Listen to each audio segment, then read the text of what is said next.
سلامتی عطا فرمائے. یہ جناب خواجہ نظام الدین محبوب الہی رحمت اللہ علیہ آپ کے خلیفہ حضرت امیر خسرو رحمت اللہ علیہ بہت بڑے شاعر ہیں، بہت بڑے شاعر ہیں. پہلی بار یہ واقعہ پہلی بار سن رہے ہیں مجھ سے، اور مجھے امید ہے کہ شاید ہی آپ نے کسی سے سنا ہوگا.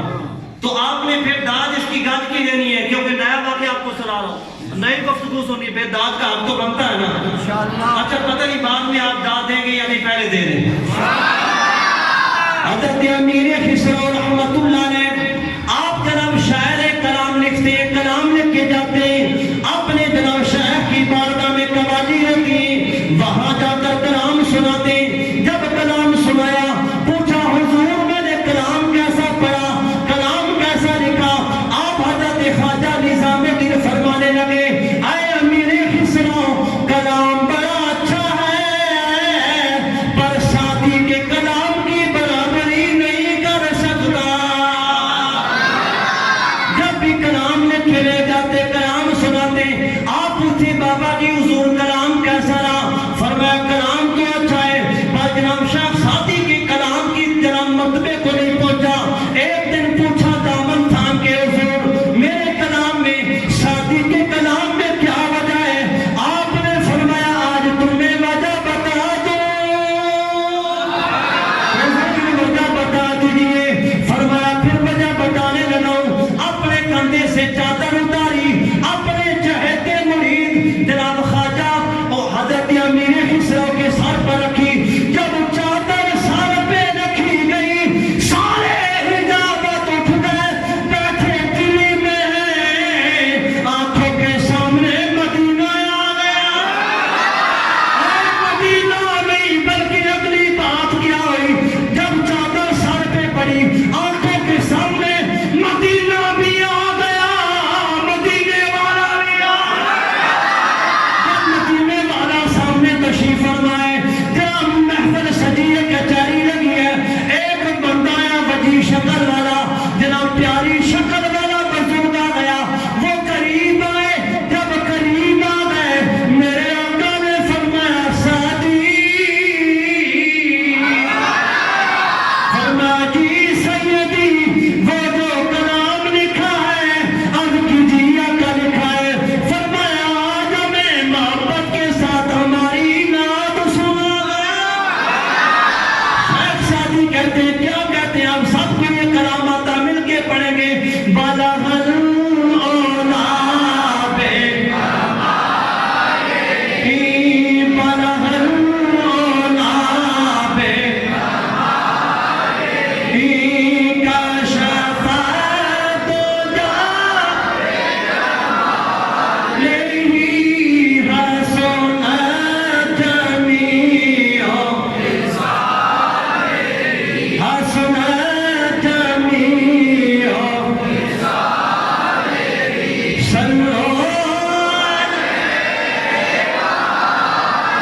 جب یہ کلام پڑھا شیخ سعدی رحمت اللہ علیہ نے دربار رسالت امام میں آپ نے چادر اتاری.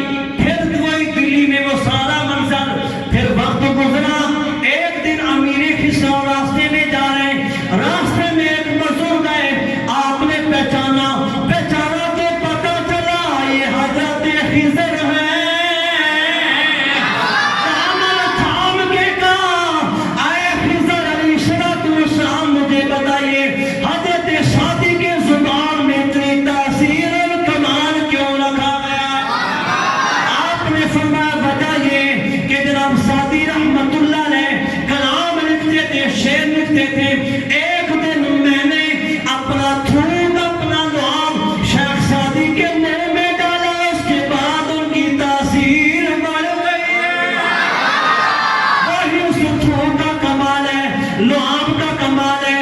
آپ رحمت اللہ علیہ نے فرمایا حضرت ایک بار تھوڑا سا لعاب اپنا تھوک مبارک میرے منہ میں ڈالے تاکہ میرے کلام میں اثر ہو جائے. انہوں نے فرمایا حضرت خضر نے علیہ السلام نے فرمایا آپ کو میں نے تھوک آپ کے منہ میں نہیں ڈالنا، لعاب نہیں ڈالنا، اس واسطے مدینے سے آڈر ہوتا ہے پھر یہ کام کرتا. مدینے سے آڈر نہیں ہے اس لیے میں نہیں کروں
نہ پوچھ مخر کا پوشوں کی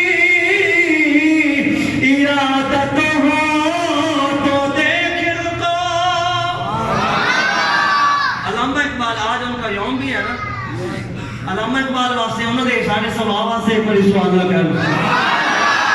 علامہ اقبال رحمت اللہ علیہ کو تو سارے مانتے ہیں، سنی بھی مانتے غیر بھی مانتے۔ علامہ اقبال رحمت اللہ علیہ فرماتے ہیں نہ تو